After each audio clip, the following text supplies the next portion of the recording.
Hello student, এই ভিডিওটো মই ক্লাস 9 ৰ ষ্টুডেন্ট সকলৰ বাবে ফাৰ্স্ট ইউনিট টেষ্টৰ এখন কোৱেশ্চন পেপাৰ আগবঢ়াইছো সাবজেক্টটো হৈছে আসামিজ মই ইয়াৰ আগতে বাকি আটাইবোৰ সাবজেক্টৰ কোৱেশ্চন পেপাৰৰ ভিডিও আগবঢ়াইছো তোমালোকে যদি চোৱা নাই চাই লবা ডেসক্ৰিপচনত লিংক দিয়া থাকিব তো আহাতিতে আমি কোৱেশ্চন পেপাৰখন ডিসকাস কৰো এক নম্বৰটো দিছে শুদ্ধ উত্তৰটো বাছি উলিয়া লিখা ইয়াত আমাক 10টা দিছে এমসিকিউ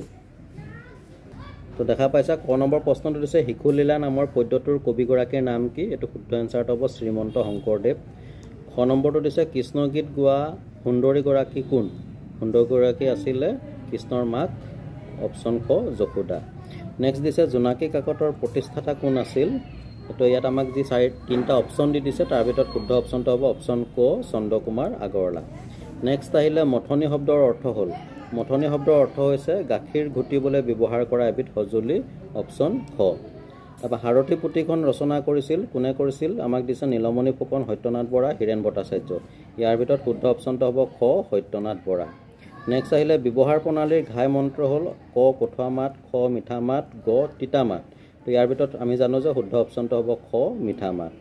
নেক্সট আহিলে সময় দেশ ধন তো এই খালি জায়গাত বহাবৰ কাৰণে আমাক অপচন দিছে মূল্যৱান কাৰ্যকম অমূল্য ইয়াত শুদ্ধ অপচনটো হ'ব অমূল্য অৰ্থাৎ সম্পূৰ্ণ বাক্যটো হৈছে সময় অমূল্য ধন নেক্সট বৰ্গীয় জ সময় কিহৰ লগত তুলনা কৰিব পাৰি ঘড়ীৰ কাটাৰ লগত নৈৰ হুতৰ লগত কৰ্মৰ লগত ইয়াত শুদ্ধ অপচনটো হ'ব খ নৈৰ হুতৰ লগত ঝ নম্বৰ দিছে শংকৰদেৱৰ এখন শ্ৰেষ্ঠ তত্ত্বমূলক গ্ৰন্থৰ নাম আছিল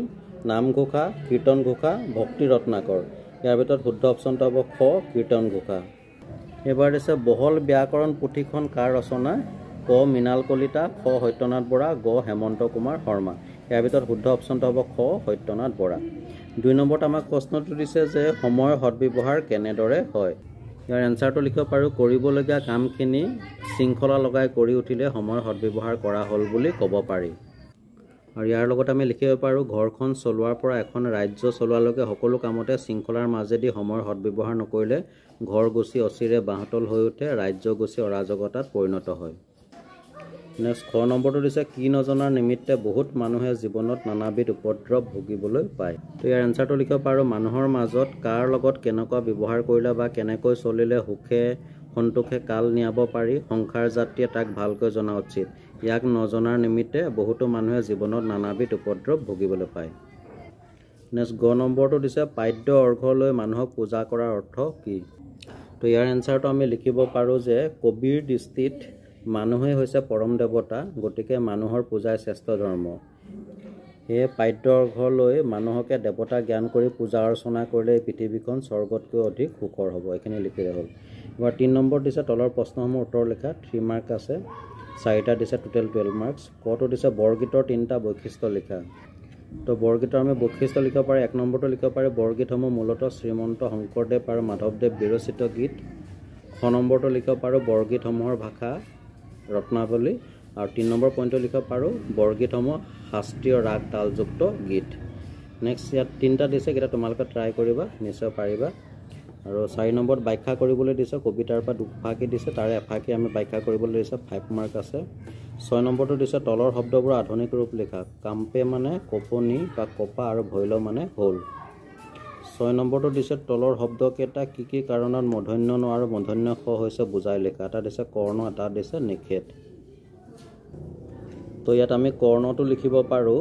যে ৰৰ পাছত থকা দন্ত্য ন সদায় মূৰ্ধন্য ন হয় তাৰপিছত নেক্সটটো দিছে আমাক নিষেধটো লিখিব পাৰো যে হচৈকাৰ পিছত থকা হত হিত হিস ধাতুৰ দন্ত্যাহ সদায় মূৰ্ধন্যাক্ষ হয় এটোকে লিখিলে হ'ল এবাৰ সমাৰ্থক শব্দ লিখিব দিছে স্বৰ্গ সংগ অগণন তো দেখা পাইছো স্বৰ্গৰ সমাৰ্থক শব্দ হ'ব হৰক বা তোমালোকে বেলেগো লিখিব পাৰা সংগৰ সমাৰ্থক শব্দ হ'ব সানিধ্য আৰু অগণনৰ সমাৰ্থক শব্দ হ'ব অসংখ্য বা অজস্ৰ নেক্সট কোৱেশ্চন নম্বৰ 8 ত আমাক বিপৰীতাৰ্থক শব্দ লিখিবলৈ দিছে অপজিট ৱৰ্ড কপটীয়া আধ্যাবন্ত নম্ৰতা গহীন তো ইয়াত তোমালোকে দেখা পাইছা কপটীয়াৰ বিপৰীত শব্দ হ'ব অকপটীয়া আধ্যাবন্তৰ বিপৰীত শব্দ হ'ব দৰিদ্ৰ নম্ৰতাৰ বিপৰীত শব্দ হ'ব উগ্ৰতা আৰু গহীনৰ বিপৰীত শব্দ হ'ব চঞ্চল তোমালোকে এইবিলাক নোট কৰি ল'বা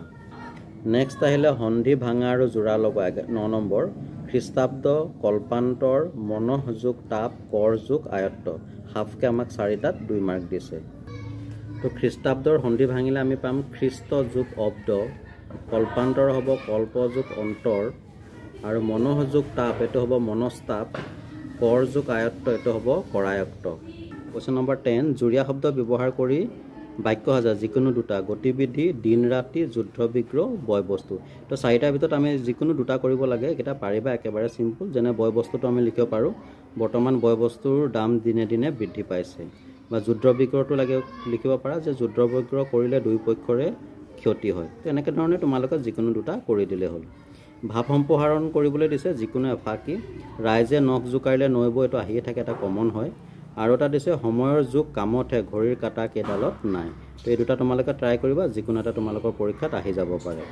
লাষ্ট 12 নম্বৰটো দিছে সমাপিকা ক্ৰিয়া আৰু অসমাপিকা ক্ৰিয়া কাক বোলে উদাহৰণ দি বুজাই লিখা।